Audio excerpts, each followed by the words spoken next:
Hello everybody, it's me, Carmine DeStefano, the Bookman. Star Wars Episode 2, Attack of the Clones. Really not that bad when you take a look at it and break down everyone's problems with it individually. I thought this was a great movie as it seamlessly moved from the first to the third by bringing back the same characters we knew in the past, showing Palpatine scheming some more, and bringing the Jedi into a small scenario that turned out to be the Clone Wars we've heard so much about. But as I mentioned before, a lot of people had issues with this one as they did the first one. Many people said that George Lucas had to redeem himself in the third one for the debacle that episodes 1 and 2 had become.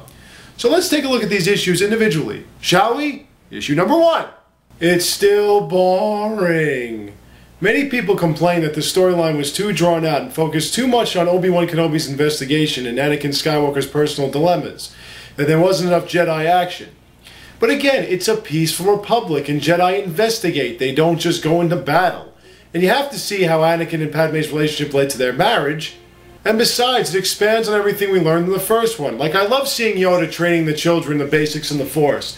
And learning about Boba and Jango Fett and how Jango Fett's clones would eventually become the Stormtroopers and how the Stormtroopers were an endless swarm of mindless drones following orders without question.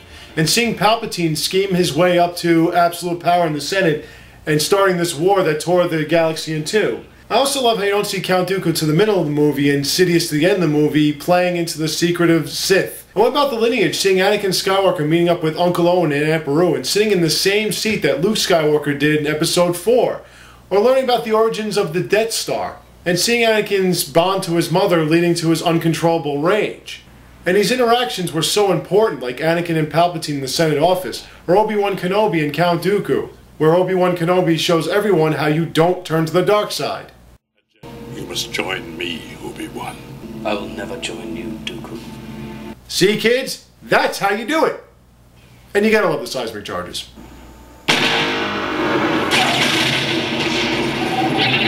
Problem number 2.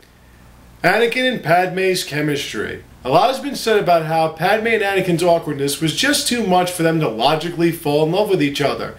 But you have to remember, she's a lifetime senator and he's studying to become a Jedi. They don't know what it's like to fall in love. They just know they have these raw emotions and they're acting on them. They spent all this time alone together, they've been thinking about each other for 10 years, and they see each other at their worst. So eventually they will fall in love. It won't be smooth, because they're not supposed to fall in love. You get it? But ultimately their love conquers all. Problem number 3. The dialogue. A lot of people have said some bad things about this script. In fact, when asked about George Lucas's romance writing, Natalie Portman was quoted saying it's not Shakespeare. There are some lines I can't defend. Believe me, I wish that I could just wish away my feelings. Wait a minute, this isn't Macbeth, this is Star Wars, which has a history of cheesy writing. Where are you? I don't know where you get your delusions, laser brain. Would you get going, you pirate? That's one of the things that makes Star Wars so great. It's timeless, universal, childish innocence. That's one of the reasons why we love it so much, because there are some stupid things in it. But it does have the greatest line in Star Wars history. Why do I get the feeling you're going to be the death of me?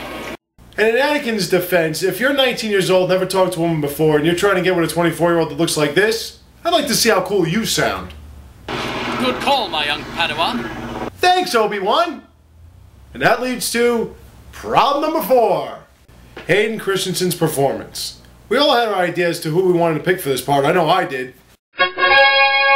And many didn't buy into Hayden's rendition of Anakin's inner struggles, thinking it was either too much or not enough. When you look at it, he was smooth when he had to be, women thought he was hot, he had a good rapport with Ian McGregor, he was great with a lightsaber, and he pulled this part off pretty well. And not just the men, but the women. And the children, too. They're like animals, and I slaughtered them like animals. I hate them. Overall, I'd give him a B-. Nothing earth-shattering, but not bad enough where I'd actually hate the movie for it. And there you have it. I hope this helped you see that Episode 2 Attack of the Clones was really not that bad. Now, if you ask me, the last 30 minutes being what they were, with all the action sequences and the incredible Jedi moves and fights and battle scenes and Yoda doing what Yoda do against Count Dooku and all that, this movie could have been an hour and 40 minutes of Anakin and Padme sitting around talking, and I still would have thought it was great. Now, thank you all for watching. I have more for you soon to come, so stay tuned, take care, and have a great day.